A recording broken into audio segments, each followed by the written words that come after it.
Why did they name this volume Happy Days? That's so evil. Welcome to my new place. It's going to be a minute before I have my office set up and a permanent place to film, but no more blue walls. This volume was, como se dice, what on earth is going on? I thought that this volume was just the Tesla volume, but it was so much more than that. Knives has jump started the apocalypse, and there are still 7 more volumes to go. Like, this has to be a false climax or just a midpoint or something, because surely this cannot keep the same energy up for 7 more volumes. Like, what is more climactic than the apocalypse? I'm like, how can things get worse from here? But I need to be careful with what I think because this is Trigun and things can always get worse. It just, it seems so fast. Like, I thought we'd have more time.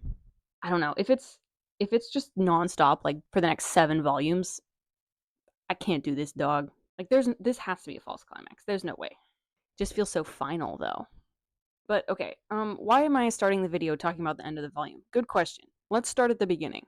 To set the stage for where we pick up, since it was such a cliffhanger before, there was an issue with the Seed's ship's autopilot, and the alarm on the ship was set to wake up some of the members of the Seed's crew.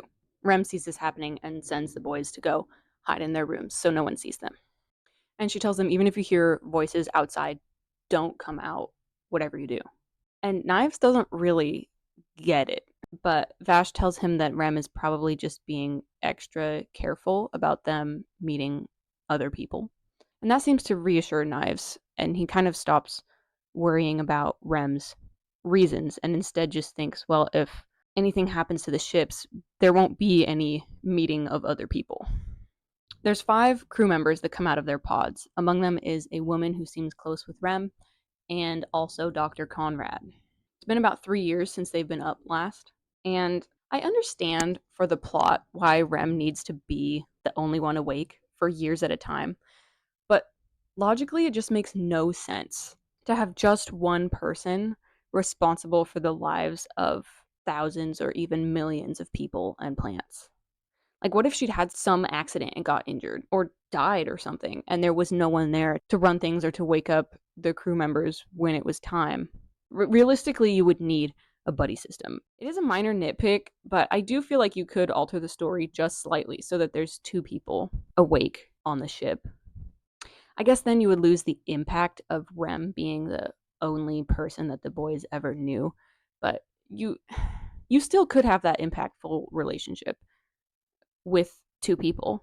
Or, maybe one of them is very hands off and running the ship, and Rem decides that she's going to devote more time to raising the boys. And so you still have that very tight, very close relationship with Rem. I don't know why I'm saying all this. I just kept thinking, like, that's insane that they would only have one person awake for this whole entire ship. Whatever. Rem handles the incident and gets everything back in the green.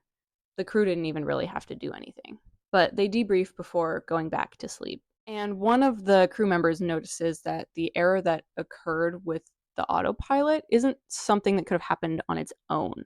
It would have required outside intervention. And so they ask Rem if anything has happened in the 3 years since they've been up.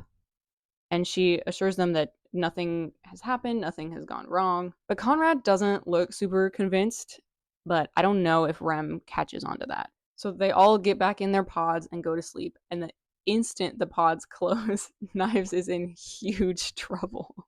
Rem gives him the sternest of talking tos for messing with the ship. And he says he was just looking at the controls. He didn't touch anything. He was just looking and didn't mean for anything bad to happen. We've all been there, buddy. No, Mom, I didn't touch it. I was just looking. Okay, well, does just looking move the controls? But we have a very big problem. Conrad did not go back into his pod. I think he stayed out either because he didn't believe Rem when she said nothing had happened, or because he wanted to go pay his respects to Tesla, actually. But he sees the boys and they see him and they're scared of him. He questions Rem about everything. Like, what exactly happened? Does she know the risks of what she did? What does she plan to do with the boys in the future? While the boys wait some distance away and are not privy to this conversation. Rem says she was going to take them into cryosleep with her when her time of active duty was up, and she was going to forge data and documents for them, and she would just have them live with her as her normal human sons in whatever world they encounter in the future. When Conrad goes back to talk to the boys again, Vash is looking at him directly, but Knives is sort of looking away. I don't know if he's just shy or embarrassed, but he asks Conrad what he thinks of them. And this just makes me crazy that Knives is the one that is looking for human validation. Conrad doesn't tell them what he thinks. He just asks, "Do you love Rem?"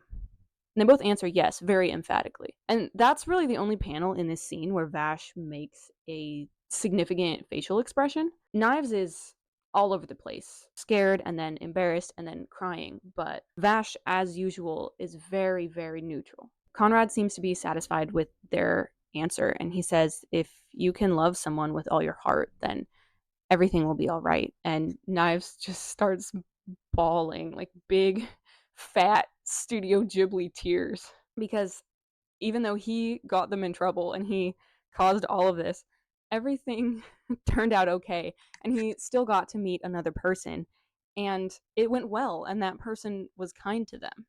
And Vash just holds his crying brother and tells Conrad thank you. And I'm obsessed with this panel of Vash manhandling Knives. When they were kids, Vash was so older brother coded, and I wonder why. Well, okay, just because the older one is more emotional and looks to the younger one for approval doesn't necessarily. Okay, I guess me and my sister are kind of like that. So it's not like that's not true to real life. It's just not a dynamic you see very often in fiction, because the older sibling is always like the more protective, more caretaker one. But I suppose that flipped dynamic is true to life as well. I can think of some times where my older sister would look to me for validation or for emotional comfort or something. So, although Conrad is worried about the whole situation, he thinks that the boys will probably be all right because they have Rem. And if he were in Rem's shoes, he probably would have done the same thing. At least that's what he says. And before he goes back into cold sleep, he asks Rem to make sure to let him see the boys again once they get to the new world. Knives was so excited by this encounter with his first human, or I guess first human other than Rem, that the boys go back to the cryo chamber to go look at all the people again. And here's what Knives says verbatim: "We can work through a few little differences. If we can just talk to each other, we can come to understand one another, because there's no difference between human hearts and ours. Right, Vash? I just can't wait." And he throws out his arms like this. And I got chills when I saw this, because that's the exact same pose, the exact same gesture that he makes after he sabotages the ships when all the ships are coming down like shooting stars. And it's so harrowing to see him gloating in the destruction, and then to see that exact same behavior mere months before where he's celebrating humanity. It's just like, look at the innocence that was lost. And I love a character twist like that, where it's a little bit of like an hourglass plot. Like when two characters will start from the same good or neutral place, and maybe one of them is nicer and more innocent, and the other one has a tinge of darkness to them. And then one of them gets the corruption arc, but it's the sweet one who falls into darkness. And the more somber one, the one that you would think would get the corruption arc, has to stay steadfast. I like those sort of arcs in stories because it shows that things are not set in stone. Actions are the result of our own choices and not some predetermined or inherent way that we are. And I was trying to think of another story that does this sort of bait and switch. I know there's more out there, but I can't think of another example. So if you've got any, put them in the comments, because I know I've read some. I just can't think of any right now. It's just so eerie to hear Knives say that there's no difference between human hearts and ours, because he's completely right. I mean, there are differences in their species and in their abilities, but Knives is just as painfully human as anyone else. He just denies it and hides from it. Unlike Vash, who sees the pain of being human and chooses to enter into it, to experience it. To be human is to suffer, but it is also to love and be loved, to grieve and to endure and to eat and to laugh. And all of these things that Knives has felt so acutely, but doesn't want to acknowledge. I think tapping back into that human side of Knives, the part of him that still loves and needs to be loved, is going to be the key to undoing him. I've been thinking a lot about what the end is going to look like for Knives. I refuse to believe that Vash will kill him, but I also don't really see Vash talk no jutsuing his way into a Knives redemption plot either. I think he needs to humble Knives in an incredible display of power and humanity and fortitude and bravery to make him see that Vash has been right all along. It's not enough to just say it. He has to experience it or see the proof and know that Vash still loves him and Rem always loved him. And to embrace love and suffering as two halves of the experience of being human. Because Knives has suffered and it made him so afraid and so broken that he can't even acknowledge that, like, suffering is just part of life. The crazy thing is, Knives hasn't even suffered that much. Hold on, I'm going way off script right now.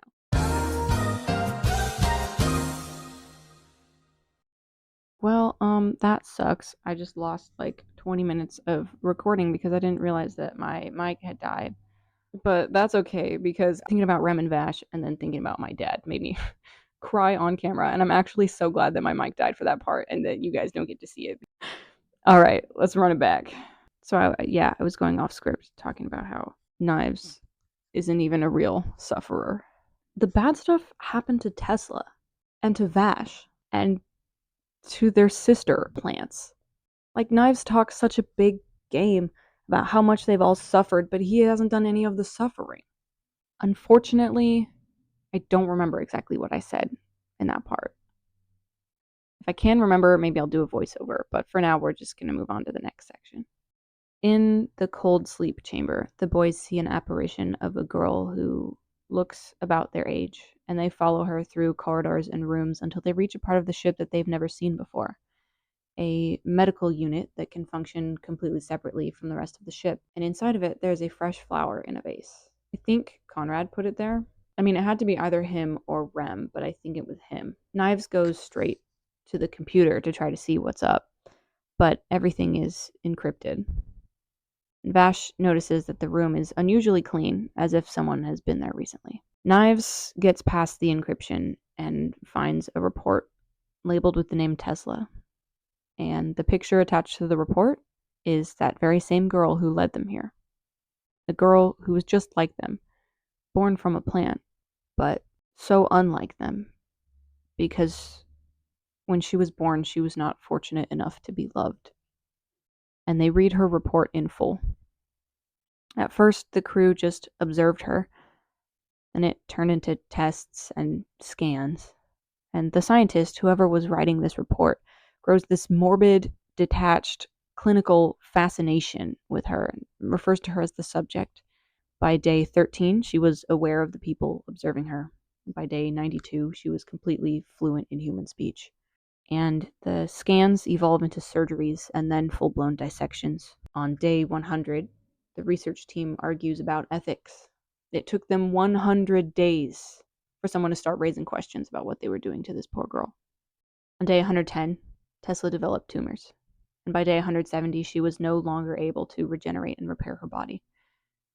Her rapid healing abilities became unchecked cell growth, and she's turned into something cancerous. She starts to rot from the inside out. And on day 229, she starts seizing, and 14 hours later, she's declared dead, and the project is closed. Vash tears himself away from the gruesome images on the computer, and tanks rise from the lab floor containing what remains of Tesla, their sister, who is now just severed body parts and a mutated preserved corpse in a jar. She didn't even live to a year. These boys have outlived their sister by over 100 days. And I have got a lot of questions about this that I know will go unanswered. Was this the only ship among hundreds that had plants that spontaneously produced independence? Or were there others? And if so, what happened to them? And is the 5-person crew that we saw earlier, is that all there is for this whole ship? Because if that's true, it means that those 5 people tortured Tesla to death. And I also don't believe a word Conrad says. I don't know if I believe that he was truly so against what happened to Tesla. I don't know if I buy his whole, I will let Knives do whatever he wants for as long as he wants, because it's all part of my plan to make him enter his final run and bring him down. He's shady, or at the very least, he has no backbone. He's dead now, so who cares? But I do not see him as a martyr for Project Seeds, or as someone whose intentions were good and his execution was bad. He should have just let Knives kill him in his fancy mansion. I mean, it's harsh, but he has caused a lot of unnecessary pain for this entire planet. He's selfish and a coward, and so whatever good intentions he may have had mean nothing to me when he's been empowering Knives, and he even resurrected him. Hello? You didn't need to do all that. You could have just let him stay dead. So you can see why I don't exactly believe that he would have been so against the Tesla experiments. Maybe he started to feel bad later on or after the fact, but I don't know. Rem finds the boys locked in that medical wing. Knives has passed out, and Vash looks very, very ill. She apologizes over and over and tries to coax them out, but Vash either refuses to answer or cannot answer her.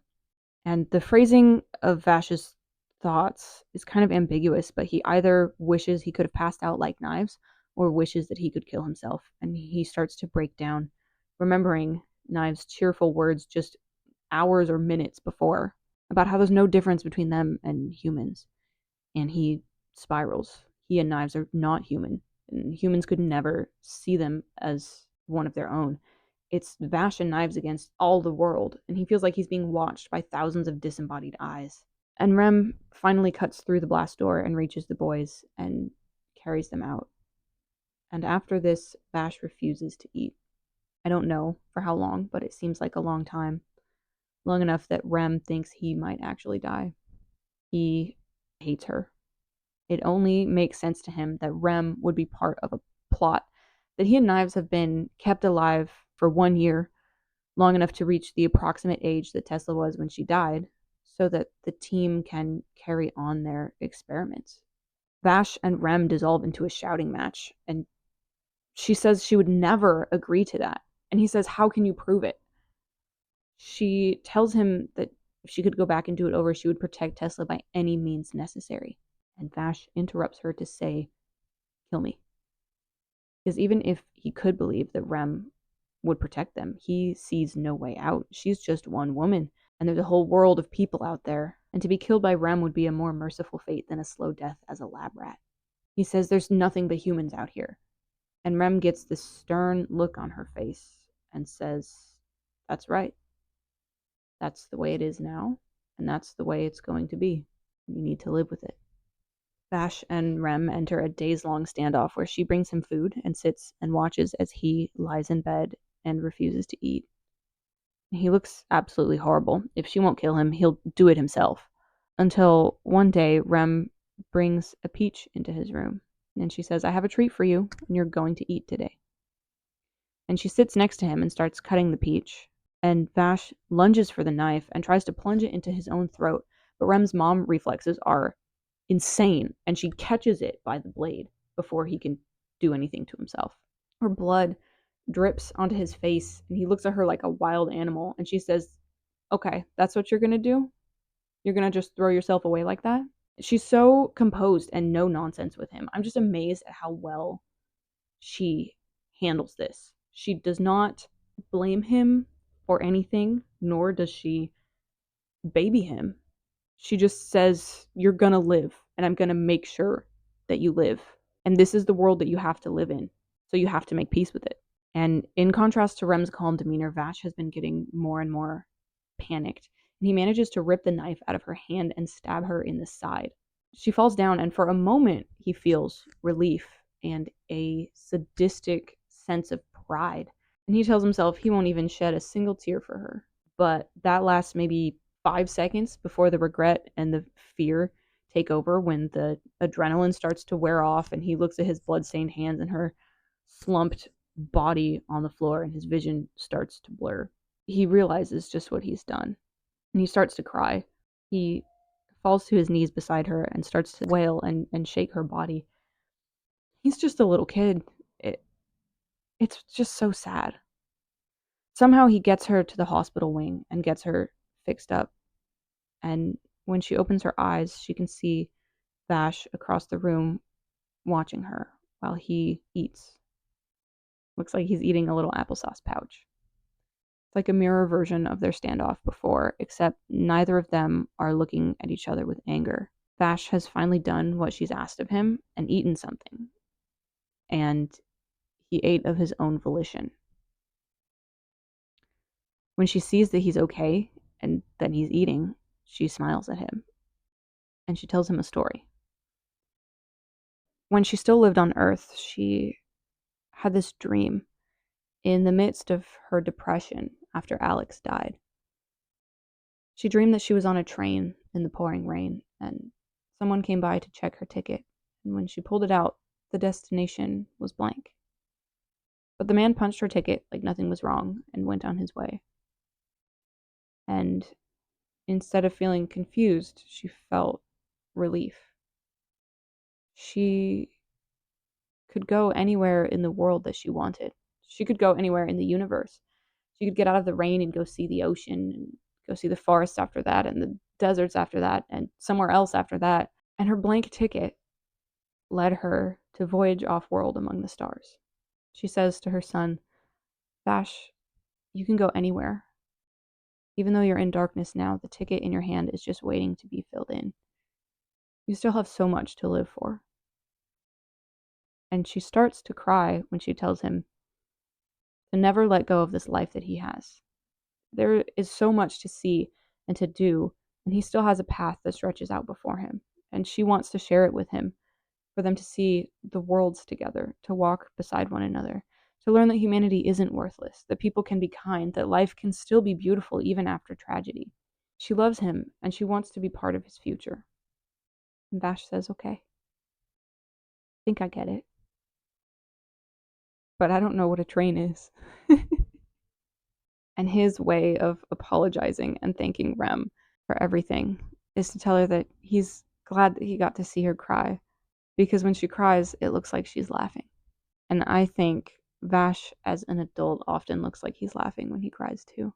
I don't know if it's a conscious mimicry or a subconscious transfer of mannerisms, but he inherited that from his mama. There is just something so true about this scene to me. The way that Rem deals with Vash in such a straightforward and loving way, where she never blames him for anything. She's never unkind to him. She just loves him to an absurd degree. And she takes everything that he throws at her and just turns it back into love. Only the absurdity of love can break the bonds of hate.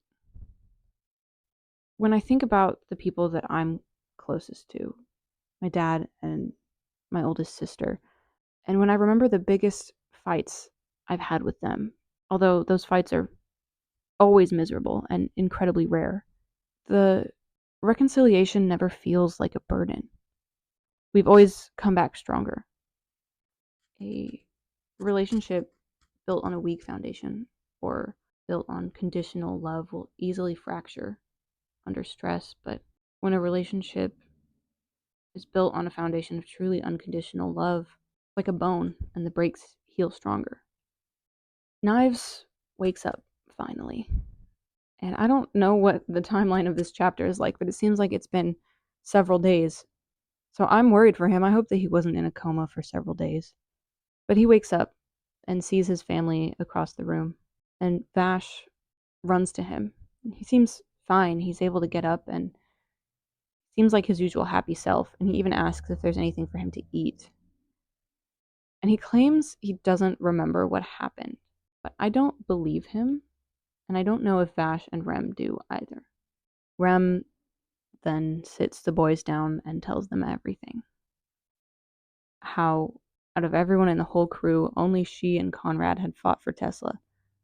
How she broke all the rules to keep the boys a secret. How she intended to forge data for them and take them into cryosleep with her. And Knives does not have much of a reaction to this information at all, which is part of why I think that he was lying about not remembering. It's uncharacteristic of him to be so unresponsive, and Rem can see that. So she asks him not to force himself into a state of neutrality and not to pretend that he's not affected.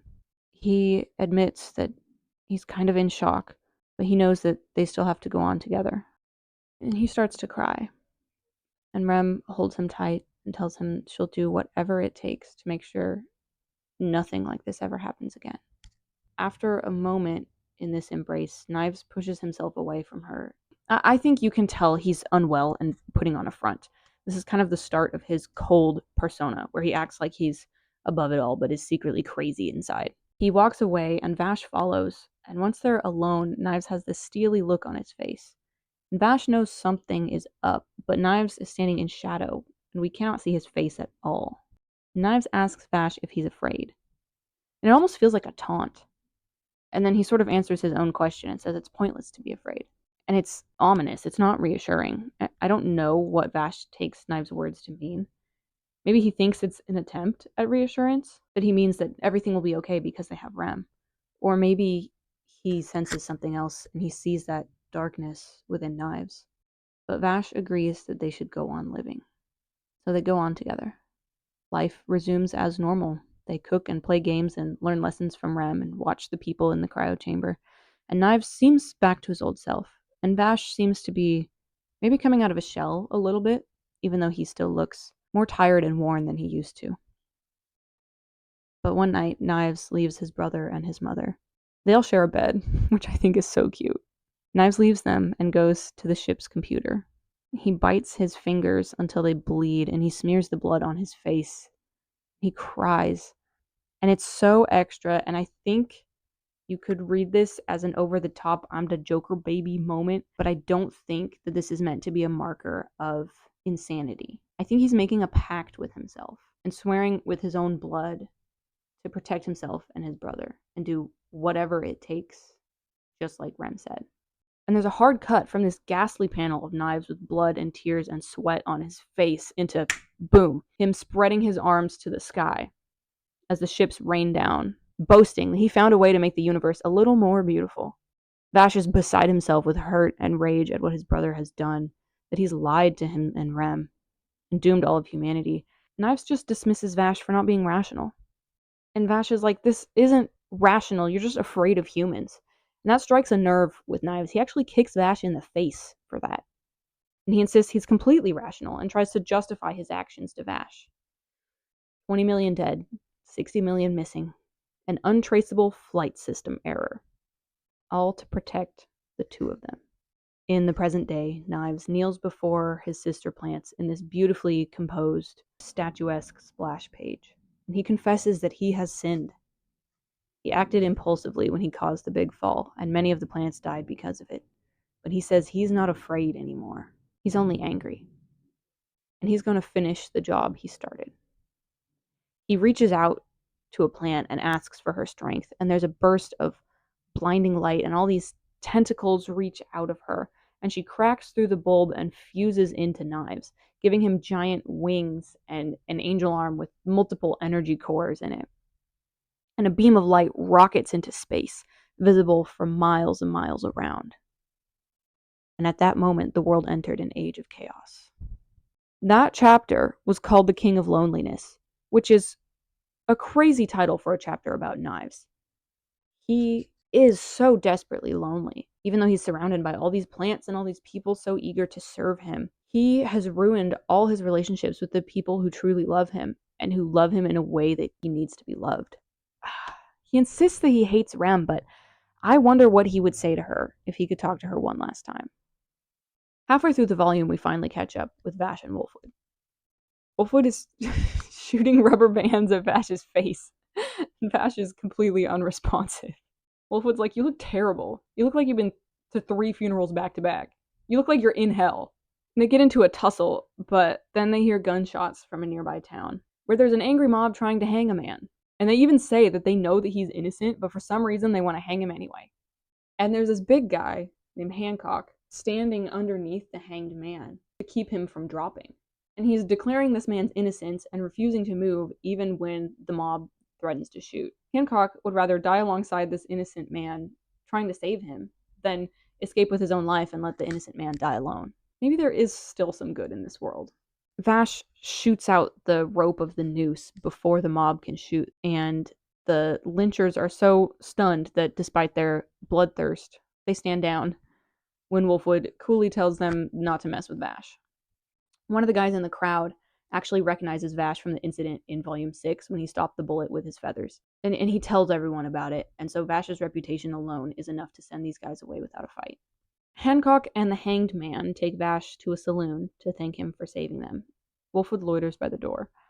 He doesn't drink with them, but he doesn't let Vash out of his sight either.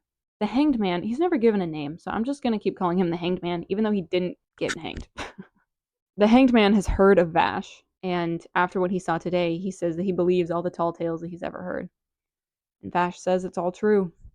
Before Vash entered this bar, when Wolfwood was messing with him, and even when he rescued the men, Vash had a completely blank, sort of sour expression on his face and was wearing those glasses that completely obscure his eyes. But in the bar, once he starts going shot for shot with these guys, he gets that horrible fake smile on his face.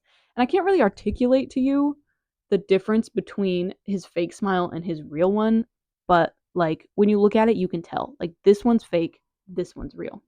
Wolfwood watches the three men get drunker and drunker and decides to not do anything about it because this might be the last time Vash ever gets to have a drink.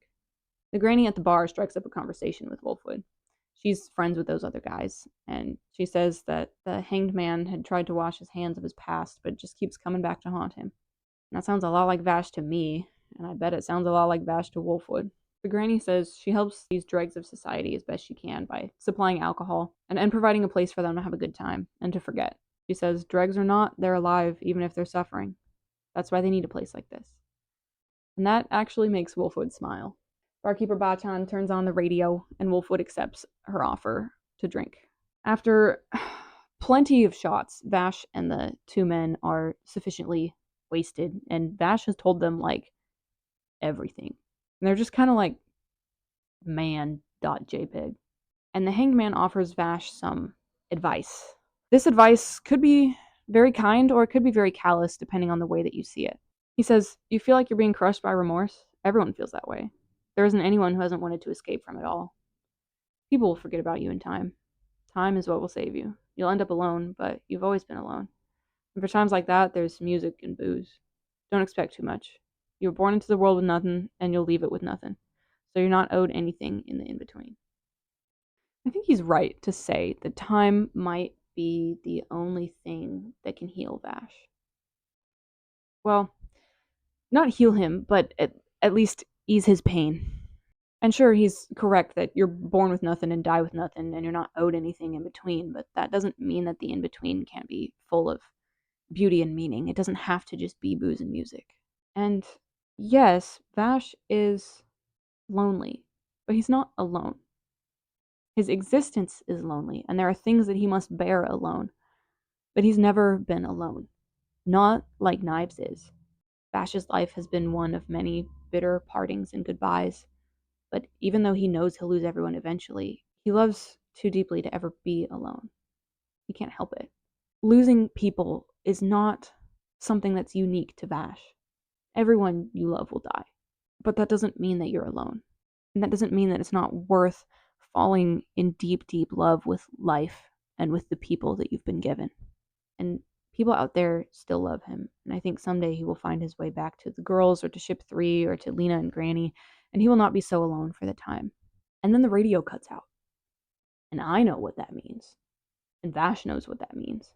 He stumbles out of the bar, absolutely hammered, and Wolfwood follows him.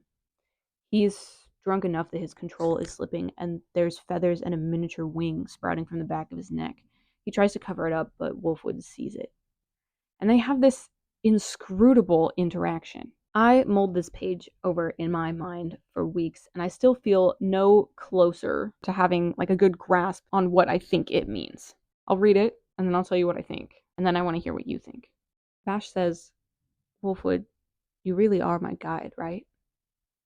And Wolfwood says, yeah, that's right. Told you that from the beginning. And Vash gives him a look that I can't read at all. I don't know what to make of it. I would love to hear your takes in the comments, but here's what I got for now. Vash has clearly been mega depressed in this volume and the last. For a lot of reasons, but partially because he knows he's getting closer to Knives and this might be it for him. He might not have enough control over his powers to win against Knives, and he knows he could die, but he's not afraid of death, really, not the way that Wolfwood is. He's afraid of what would happen to other people if he dies, not necessarily afraid of death itself. He's afraid to die because he's the only thing standing between Knives and the total annihilation of the planet. And I think he's also afraid of what Knives might do to him, or of what Knives might use him to do. And so it's with his potential death and the world's destruction on his mind that Vash gets drunk enough and desperate enough to let Wolfwood know that he's always known the truth about Wolfwood, but he doesn't hold it against him. And Wolfwood, because he trusts Vash, and maybe because Vash is so pathetic right now, and because he also thinks this is the end for Vash, drops the pretense and tells him what he already knows. Is finally honest with him. All over the planet, a light streaks across the sky, and satellites fall from orbit like shooting stars, cutting off planet-wide communication. Knives, now fused with several of his sisters, has become this thing that is capable of reaching into space to begin the apocalypse. This is the tipping point, and Elendra watches and doesn't think that anyone will be able to survive what's coming. Vash seems to have sobered up a bit, and he tells Hancock and the Hanged Man goodbye, and thank you for one last night of drinks and good company. He promises he'll never forget it. And he's smiling for real when he thanks them and leaves with Wolfwood. The Hanged Man scoffs fondly at him and scolds him for not listening to a single word he said. That man's advice might have been worth something to a normal man who wants to start over and escape his past, but Vash is no normal man, and he cannot do that. I didn't notice this at first, but when I was discussing this chapter with a friend, she pointed out that this guy, this innocent man who was being executed for no reason, and later shares a drink with Vash and gives him some good advice, looks very Jesus-like with his beard and his curly hair. Much to think about. And that's about it. Vash and Wolfwood's journey is over. They reach the place where Knives is, and Vash walks straight through the front door. Knives is emitting such an immense aura that even Wolfwood can feel the pressure bearing down on everything around them. That's why Vash chose to just waltz through the front door, because it didn't matter how he tried to get in. Knives would know he was in there regardless, so he might as well take the most direct route. Vash's face is like peeling feathers and wings. I think Knives' presence is triggering it. Like it's blasting him, and his wings are coming out of their own volition to try to deflect the power and protect him. Vash turns back to look at Wolfwood for a moment, and then Wolfwood gets hit with this psychic blast where he gets like torn to pieces by these cross-shaped beams and chains, and then it disappears just as suddenly as it came on, and he's standing there hunched over in pain because even though the vision wasn't real, the effect it had and the pain from it were very real. Vash saw him react and asks him what's wrong, but Wolfwood pretends it's nothing because, quote, the last thing I want to do is be a burden on him. My brother in Christ, you have led the lamb to the slaughter and laid him down on the altar. You have no business talking about being a burden on him. But when he says this, Wolfwood is drawn strangely beautiful and kind, as if we're seeing through Vash's eyes the last glimpse of humanity he gets to see before he faces Knives. Since whatever psychic blast just happened to Wolfwood was clearly only meant for Wolfwood, and Vash didn't see it, Wolfwood starts to suspect it was something Ive Michael related. Elendra greets them cordially, welcomes them to the evil lair, and even directs Vash where to go to find Knives. She prevents Wolfwood from going with him, though, and Vash can see how disgruntled Wolfwood is about this, and tells him he'll be alright. Wolfwood's the one that needs to be careful. And I think this might be my favorite face that Wolfwood has ever made. So as Vash is ascending these like Mario 64 stairs, Wolfwood is like, was Elendra the one who laid that trap for me? No, she doesn't care about me enough to target me specifically. And she straight up asks him, once Vash is gone, where do your loyalties lie? He says, if I intended to make you my enemy, you'd already be dead, assuring Alindra he is no threat to her, but noticeably not answering her question. And then this comes out of nowhere. Wolfwood unwraps the Punisher just in time to block this other Punisher that has spikes on the end and like a chain on it. And Alindra pulls out her crossbow and aims it at the offending party, obviously the Eye of Michael delegation. Livio and the wheelchair guy hold Wolfwood at gunpoint. And Alindra aims at Livio over Wolfwood's head, and Wolfwood has the barrel of the Punisher right up in Wheelchair Guy's business, like a four-way standoff. And I assume Wheelchair Guy is the real Chapel because of the conversation that follows, although it is a little bit hard to tell, and I don't know if that's his real name or just like a code name or what. But Chapel says Wolfwood should have finished him off while he had the chance. My guess is he was not in a wheelchair before. And then Wolfwood shot him and took his spot in Knives' entourage. Alindra breaks up this fight before it can begin, though. She does not want to have to deal with all this nonsense. And Wolfwood finally gets a good look at the other man from the Eye of Michael. And he recognizes Livio. This is Chapel's revenge on Wolfwood. He gloats that Livio is his finest specimen, a weapon who far outstrips Wolfwood. And I noticed that Livio does not speak a word during this entire encounter. I don't know if he's ever spoken a word in this volume or volume 6. And although Chapel does not trust Wolfwood one iota and threatens to even murder him in his sleep, he does not want to have to deal with Alindra. So he and Livio just disappear back into the darkness, menacingly, very cartoonishly. It's not supposed to be funny, but it is kind of funny. Wolfwood is really rattled by this. There's no world where he would think that his return to the Gung Ho Guns would go well or be a good thing, but I doubt he expected to see his baby brother Livio in such a state. I can't imagine what it would be like to see my crybaby little sibling turn into a mute killing machine by the person that I hate the most. Wolfwood tries to tell Alindra just how much danger they're in, with Vash and Knives' energies on the brink of a collision upstairs. And Alindra just tells him that he's cute when he's upset, complete with like a Hisoka-style heart in the dialogue. Okay, girl, I get it. Wolfwood transphobia moment. But she's not worried at all because she's seen Knives in this form merged with the plants. And that awful aura that's pressing in on them from all sides right now, this is nothing. Knives is asleep right now. Vash upstairs approaches this shrine-looking thing where Knives is asleep, and his feathers are going haywire off his face the closer he gets to Knives. And I hate this panel so much. The way that Knives is asleep in this shroud with the naked bodies of his sisters that he's fused with, like just strewn in the sheets. I'm well aware of what this looks like. It's bad, but it's just a continuation of the extended metaphor of sexual abuse that surrounds Knives. Not only has he taken advantage of his brother and violated him, but he does the same exact thing to his sisters who are even less autonomous than Vash. And then Knives starts to wake up. Wolfwood downstairs almost collapses when Knives gets up. And Legato's feeling, whatever emotion this facial expression is, Knives is coming out of his cage and doing just fine. And by doing just fine, I mean he starts monologuing at Vash about how he sent all these human assassins after Vash to help him learn how cruel the world is, and to get him to regain his memories and to push him into despair and make him see just how far above humanity the independent plants are. And when Vash tries to get a word in, Knives interrupts and tells Vash that his black hair means he's dying, and he won't let him use up any more power. And he says if Tesla could have had this power, then nothing would have happened to her. Wolfwood, Alindra, and Legato are just sitting downstairs waiting for this fight to be over. And Legato is freaking out, and the other two are like, yo, chill. It's so funny, dude. Nobody likes Legato. Even his evil coworkers are like, bruh, I'm not dealing with this guy. Legato is freaking out so bad and starts running up the stairs in his little coffin thing. Alindra tries to stop him from rushing upstairs, but she gets frozen by his brain powers, and he just brushes her off. And Wolfwood's like, girl, what did you think would happen? Wolfwood and Alindra are so funny. I want like a whole bonus volume of them just being frenemies. Vash had entered into this ready to fight, but Knives is operating on a different set of rules than he was before, and wants to prevent him from using his powers at all costs. Vash unloads both of his guns into Knives, but Knives blocks all the bullets with his angel arm and transforms his wing into like 30 more guns and returns fire. And once Vash is on the ground, unmoving, he resumes his monologue. But he's not just talking at Vash anymore, he's screaming at him. This is war.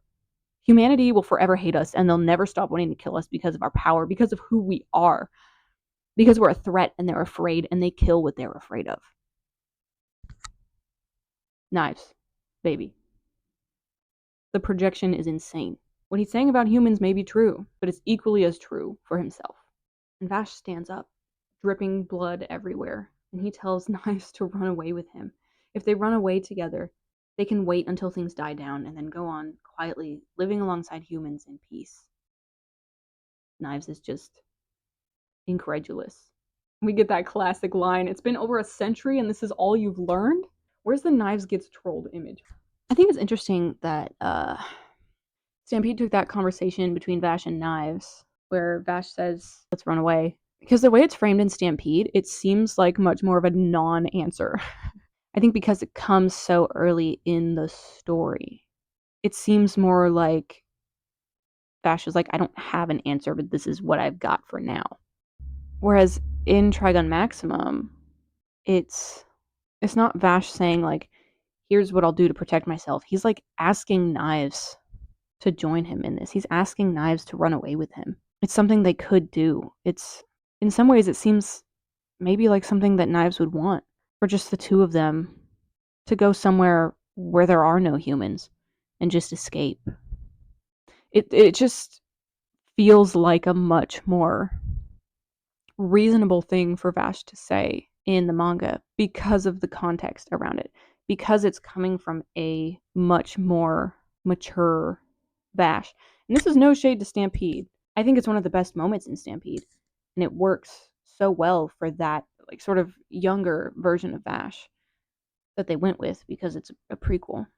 I don't know where else to put this in the script. One thing I've really noticed with Vash is that his anger is not what it used to be. He was so angry in the first volumes and had to fight so hard to suppress it, and now it feels like that anger has died down because he's so depressed.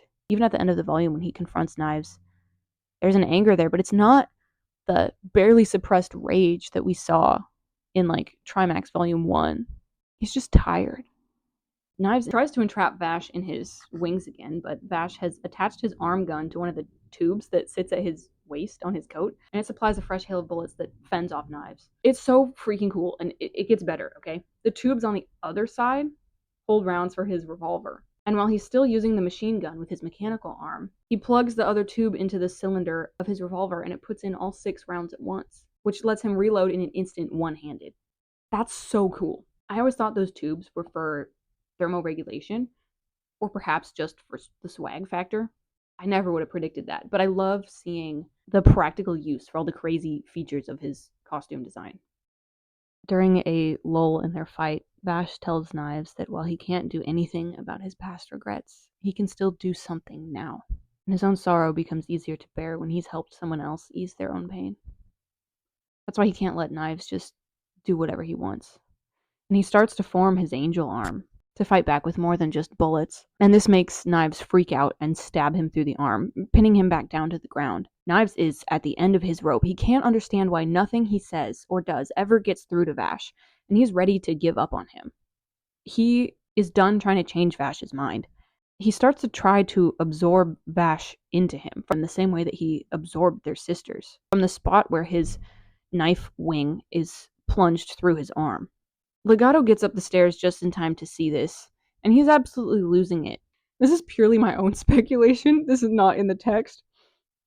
I think the textual explanation is that he's freaking out because he can tell that like Vash is overpowering Knives. I think he's freaking out because Legato wants to be in Vash's spot so bad. He would kill himself to be absorbed by Knives. Like, what level of freakishness is that to see one twin cannibalizing the other twin and be like, I wish that were me. He's just the worst. He's such a freak. And I do not say that affectionately. I say that in need of a drink. I don't have any alcohol in this house. What I do have is the big kombucha. What do you know about the big kombucha? Would not recommend drinking that straight from the bottle. It's very unwieldy. Anyway. Knives has to pull away from Vash because Vash was overpowering him badly enough that Knives collapses. I think Vash is unconscious at this point, and Knives just passes him off to Legato and instructs Legato to keep watch on him at all times. Legato is horribly excited by this task. I'm so freaking scared right now. If I had to spend every waking moment in a room with Legato, I'm killing myself. Knives marches off to Elendra and tells her they're taking off now. And in front of his few remaining disciples, he gives this declaration of biblical proportions. Upon this scorched earth, I shall unleash a darkness the likes of which has never been seen since the dawn of time. It's giving Exodus. It's giving 10 plagues of Egypt. Oh, shoot. Knives sees himself as a Moses figure for the plants. Put that in your pipe and smoke it. What do you know about the Plagues Prince of Egypt Trigun Stampede AMV? Okay, thus ends Volume 7. And I am unwell. I'm putting together a Trigun playlist that will blow your tits clean off. I thought about picking a song for every volume of Trigun ever since in the Volume 5 video when I was like, just go listen to Not Human by the Elegant Slims. I had that idea and then I never got around to it for Volume 6. So I'm going to retroactively assign Volume 6 Bug Like an Angel by Mitski. And then Volume 7 will be End of the World by Drew Holcomb and the Neighbors. I was going to have it be The Parting Glass, but specifically the Henry Jameson and Darlingside version, but it wasn't quite it. I think End of the World is better. I just read Volume 8 last night, which is why I'm like so crazy right now. Dare I even say it? Volume 8 is Angel with a Shotgun from the 2011 album Symphony Soldier by American rock band The Cab. Who said that? Anyway, I guess I kind of talked about my closing thoughts in the intro to this video. What can I say in conclusion that hasn't already been said? Rem was just such a beautiful soul. Knives is still so afraid and can't acknowledge it. He's afraid of suffering, but he's never even really suffered very much in his life at all. It's all been secondhand suffering. Like, bro, how are you gonna deal with actual pain when it comes around for you? Suffering and love make us human, and Knives is afraid of both. I'm just rambling because I had nothing for the end of my script, but man, I'm just thinking about how, like, fear is one of the biggest themes in Trigun. Fear of the unknown, fear of death, fear of what might happen leads people to do terrible things. Fear is not a bad emotion to have. There are things that are healthy to be afraid of, but Knives doing all of this, like acting out of fear, and Wolfwood being so hostile and combative all the time because of the fear that's been drilled into him by the Eye of Michael. And when we're afraid of something and we don't understand it, it's easy to hate it and reject it and want to hurt it. But Vash is the answer to those things because he is not afraid of the hurt. He will enter into that hurt to help people understand one another and stop being so afraid. And it's not that Vash never feels fear, but he doesn't let fear become something dehumanizing when he does feel it. Yeah, in closing, I can't wait to make my Volume 8 video. Yeah. I'm normal. I'm normal. I'm so normal. I'm normal Rockwell. I'm normal Reedus. You can't see it, but my hand is like gripping my bedside table right now because I don't know how to act. Thank you for watching. Leave a comment. I love interacting with the comments. Even if I don't reply to all of them, it's really fun to read them and hear what you guys think. And go tell one of your family members today that you love them. Today's my dad's birthday, so I'm gonna call him after this and tell him that I love him. Hopefully I can get this up before the end of the month, and I'll see you in August for Volume 8. You have no idea how excited I am to do that video. All right, goodbye. Peace and perhaps even love. Love and perhaps even peace on planet Earth. Yo, I got ghosts in my house. Did the mic just pick that up? I stay strapped.